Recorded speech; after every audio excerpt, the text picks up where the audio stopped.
Hey guys, Brian here from Better Chess Training, and in today's video, I'm going to be talking about active versus passive learning and how active learning can help make your training more effective, and I give you a few ideas on how to do that. Hey guys, in today's Monday Musing, I just want to talk briefly about active versus passive learning. And a lot of you have heard me talk about this before, but it's an important topic, and I was just reminded about it. I was listening to a podcast today about active learning. And the basic difference is that with active learning, you are a participant in the process of training or learning, whereas in passive learning, you are receiving the learning. So, in general, active learning has been seen to be more effective in improving skills. And you could probably think about this in your own lifetime. For those of you who drive, for example, you can watch a video about driving, but until you actually get into a car and start the engine and start,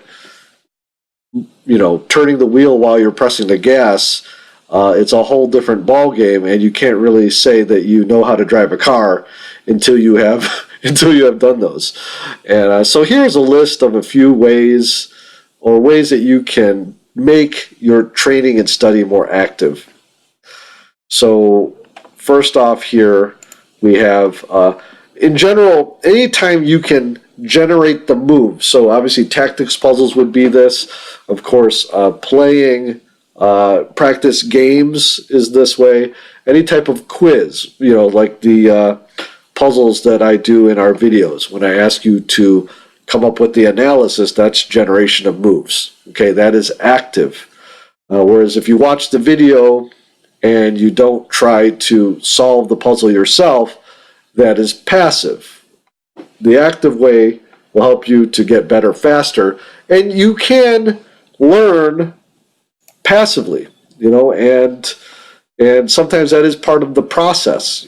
For example, like I said, with martial arts, oftentimes the instructor demonstrates a move, but if you don't actually practice the move, you probably won't be very effective. I mean, you will pick up some things just by watching, but it will not nearly be as effective as if you are actively engaging in it yourself. Okay, the next one here is questioning and exploring. So even if you're studying a master game, say from a book, instead of just reading through the text, and even if you make the moves from the different analytical variations from the main line, you want to be questioning it. Well, why did he make this move? Or what does this do to the pawn structure?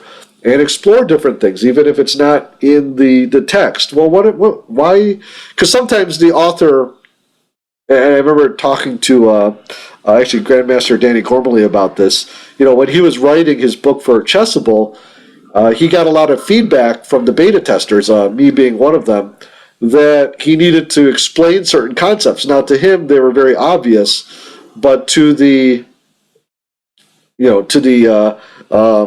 intermediate chess player, they were not so obvious. So having those questions and then seeking out those answers will help to make your training more active as well. And finally, recalling. So after you learn something, for example, if you see a move and you are convinced that it's the best move, recalling it after, like maybe later that day, and this is what we do in our chess games, right, with our opening theory. We try to recall it. That is active learning, active training. And the key behind all of these is feedback. You try to make the move, and then you are, find out if your move is correct. Okay, if you try to analyze something, and then you do the counter analysis and try to find the moves that refute the moves that you're coming up with. And similarly, when you're trying to recall something, you have to check that what you're recalling is correct. That feedback is what makes the active training effective. In a way, there is a big, most chess coaches and chess instructors and chess enthusiasts will agree, and I agree as well, that training tactics is a very important way to improve. And it's not, and sometimes I wonder if it's not just because that people blunder a lot and we have to be able to exploit that, or we have to prevent ourselves from blundering, but also just by nature, solving tactical problems is active learning. Whereas, like I said, just watching chess videos, even my chess videos or some of the other chess YouTubers' videos, or reading books passively, is not as effective. So I think it's a combination of both. Because if you were just to watch videos about tactics without actually practicing tactics, I doubt that your tactical skill will improve. But that is just my theory with that. In any case, what I want you to try to do, and you could make a comment in the notes down below, is think about all of the ways that you studied chess.